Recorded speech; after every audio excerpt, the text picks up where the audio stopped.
Something has shifted, not in a way the news can fully explain, not in a way officials can calmly package, but in a way you can feel. On the California coast, the land didn't just crack, it slid toward the ocean as if the earth itself loosened its grip. Over Texas, above one of the most restricted military zones in the country, a massive triangular object hovered in total silence, then vanished. In Florida, fishermen arrived at sunrise to find shoreline waters stained deep red, dark enough to make grown men step back without speaking. And hours before, another tremor shook parts of California. A strange violet glow spread across the horizon. Separate events, or a pattern? That's the part no one wants to say out loud. Because when signs begin stacking on top of each other, the question changes. It's no longer, is there an explanation? There's always an explanation. The real question is, why now? And why this close together? Jesus spoke about signs in the sky, signs on the earth, and distress among nations. And when everyday life starts to feel fragile, something inside us knows. This isn't random. Stay with me. This is still unfolding. And before we go any further, write one word in the comments. Protection. Not out of fear, but as a reminder of who holds everything together when the ground feels uncertain. The footage coming out of Big Sur has left geologists at a loss for words. What the cameras recorded along Highway 1 wasn't a road collapse in the traditional sense. It was something far more unsettling. A 2,000-foot section of pavement didn't break apart. It moved. The entire mass shifted outward toward the Pacific in one connected, almost deliberate motion, as if the ground beneath had simply stopped being solid. Researchers from the USGS and Stanford traced the cause to a hidden layer nearly 60 feet underground, ancient marine sediment packed with clay, sand, and centuries of buried ocean material.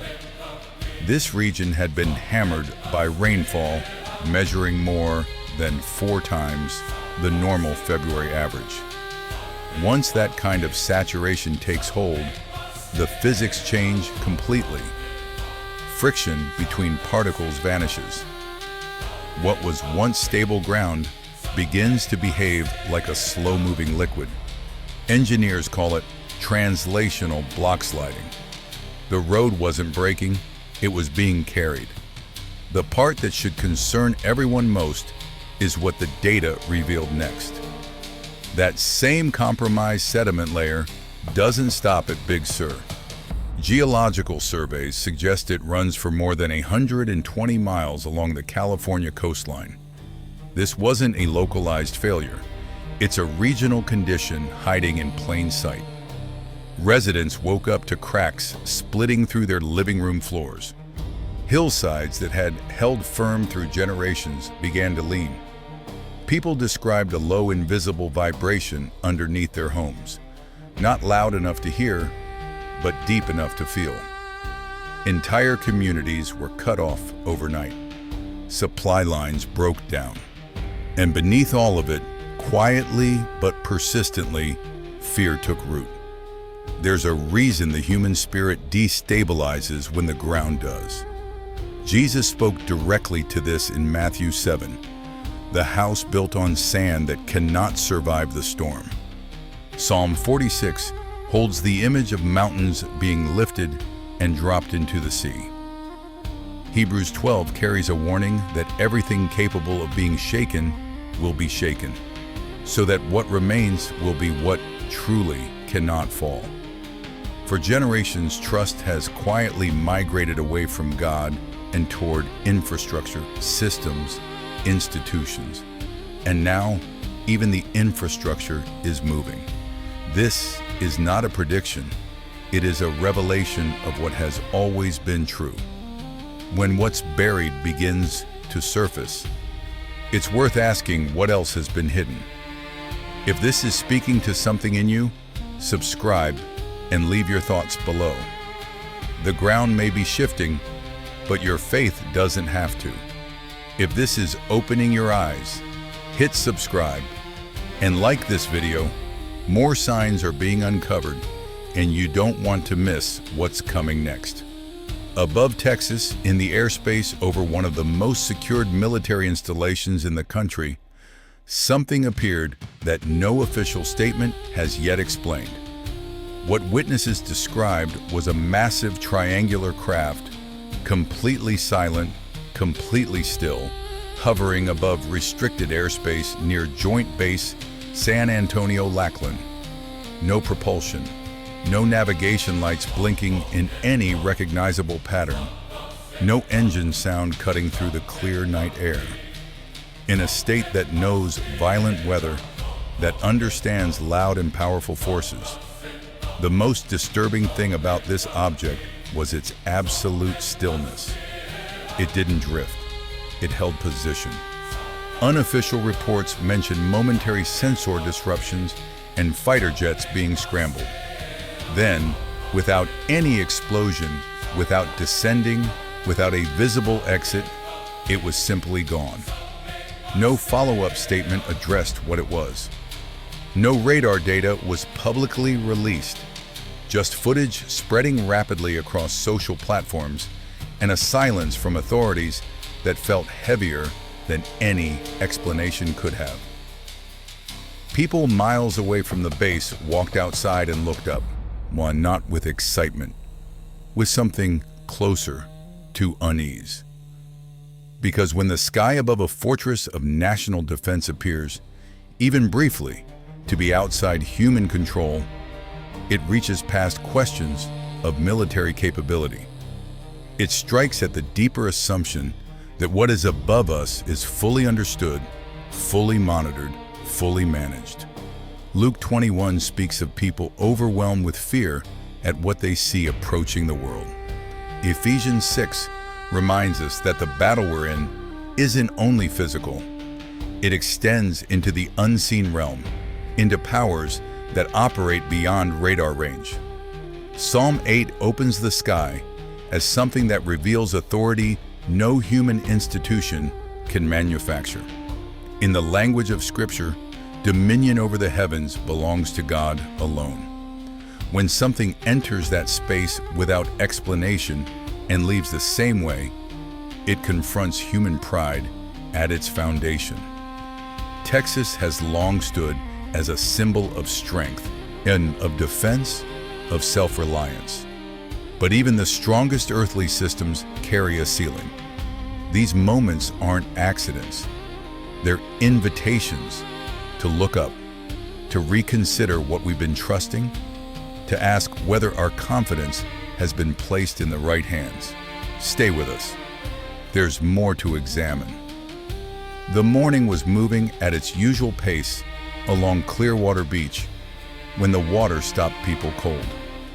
The Gulf, which normally carries that familiar blue-green shimmer under early light, had changed overnight.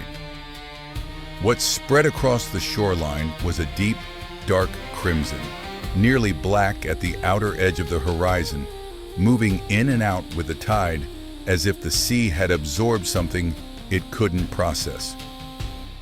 Longtime fishermen who have worked these waters through decades of red tide events stood at the dock and said this was different, darker, denser, more concentrated than anything they remembered. Marine biologists reached quickly for the explanation of a harmful algal bloom. And scientifically, that may well be part of what happened.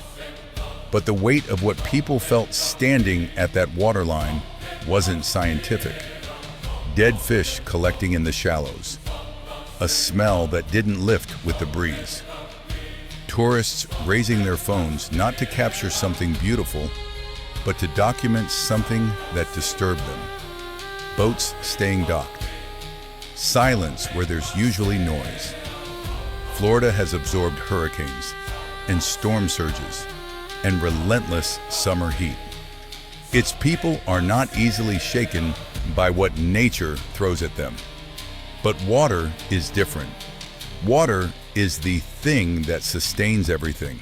Fishing economies, coastal communities, human life itself. When it changes color without warning at sunrise, it touches something that weather patterns don't. Exodus 7 records waters turning to blood as a sign, not a natural curiosity, but a message for those who had grown resistant to hearing. Revelation 16 carries a parallel vision of the sea darkening in the final days. These passages aren't poetry meant to frighten. They describe a consistent pattern throughout Scripture in which the systems that sustain life are altered to break through hardened attention. Churches near the shore gathered quietly. Some residents processed it as an algae event and moved on. Others stood there and felt something they couldn't fully articulate, like a line had been crossed. The news cycle moved on quickly, as it always does, but the unease remained. When creation shifts, the real question isn't only what caused it, it's what it's asking of us. If this stirred something in you, keep watching. We're not finished. People who live along the San Andreas Fault have developed a particular relationship with the ground. They know it moves, they've planned for it. But what happened in the foothills of California just after sunset, before the tremor arrived, unsettled even the most seasoned residents. A faint violet light appeared low along the horizon. It wasn't lightning. It wasn't an aurora. It didn't flicker or flash. It simply sat there, a slow, steady, unnatural glow stretching across the skyline, casting a pale tint over rooftops and ridgelines, quiet and completely out of place. Witnesses said it lasted several minutes before it faded. Hours after the light disappeared, the earth moved. The quake itself was mild by California standards, but the sequence, the light, then the shaking, is what lodged in people's memory. Scientists have documented what they call earthquake lights, a phenomenon connected to the release of electrical charge through stressed rock formations deep underground. The explanations exist, but they're cautious, incomplete, and acknowledged as not fully understood. What everyone agreed on was the timing. Before the movement came the signal. Before the shaking came the light. And California was already carrying visible weight, burned hillsides, depleted reservoirs, fault lines under constant pressure. The land has been restless for a long time. Now even the atmosphere above it seems to be responding. Isaiah 13 says the earth will be shaken from its very foundations. Hebrews 12 echoes this, not only the earth, but the heavens as well. In Scripture, shaking isn't arbitrary chaos, it's revelation. It exposes what was always there, what was stable, and what only appeared to be. And light in Scripture rarely announces destruction. It announces attention. It says, look up, look inward, something is about to change. For years, the cultural reflex has been to reach for scientific frameworks and leave spiritual ones behind. There's nothing wrong with science. But when light precedes movement in a way that the science itself calls unusual, it's worth pausing longer than a social media scroll allows. If the ground sends a signal before it shifts, are we the kind of people who notice? And if the foundations around us are trembling, what does that reveal about the foundations within us? Subscribe and drop a like if this spoke to you. We're just getting started, and every sign we cover brings the picture into sharper focus. Along the Gulf Coast stretching across Texas and Louisiana, the sky didn't darken into a storm. It organized itself into something that stopped people mid-sentence. A massive roll cloud materialized without warning, stretching for what witnesses estimated to be dozens, possibly hundreds of miles along the shoreline. It didn't belong to any thunderstorm system overhead. There were no feeding cells above it, no towering structure generating it. It simply existed, long, cylindrical, rotating slowly, suspended low over the water like something too deliberate to be accidental. The light underneath it shifted to a flat, silvery gray. The air thickened. Birds changed direction. People in the middle of conversations let them trail off. For several minutes before the cloud pushed inland and brief winds rolled through, the atmosphere held a stillness that felt like pressure waiting to release. No tornado, no catastrophic damage, just scale and the particular silence that comes when something much larger than you makes itself visible. Meteorologists classified it as a rare atmospheric solitary wave, the result of specific temperature and pressure interactions. Technically accurate. And even the experts noted that the size and visual coherence of this formation were outside what they'd typically expect, because science can name a thing without fully accounting for why it appears when it does, at the magnitude it does, in the middle of a season already marked by unusual events on land and water. Daniel 7 holds the image of the Son of Man arriving on clouds.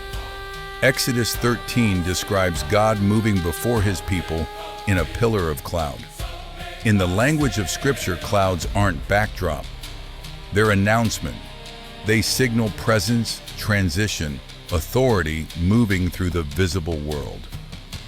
When the sky assembles itself into a form that demands attention, not through violence, but through sheer coherence and scale, it forces a choice. You can reach for the meteorological explanation and close the tab. Or you can let it do what signs were always meant to do. Make you look up longer than feels comfortable and ask what you might be missing.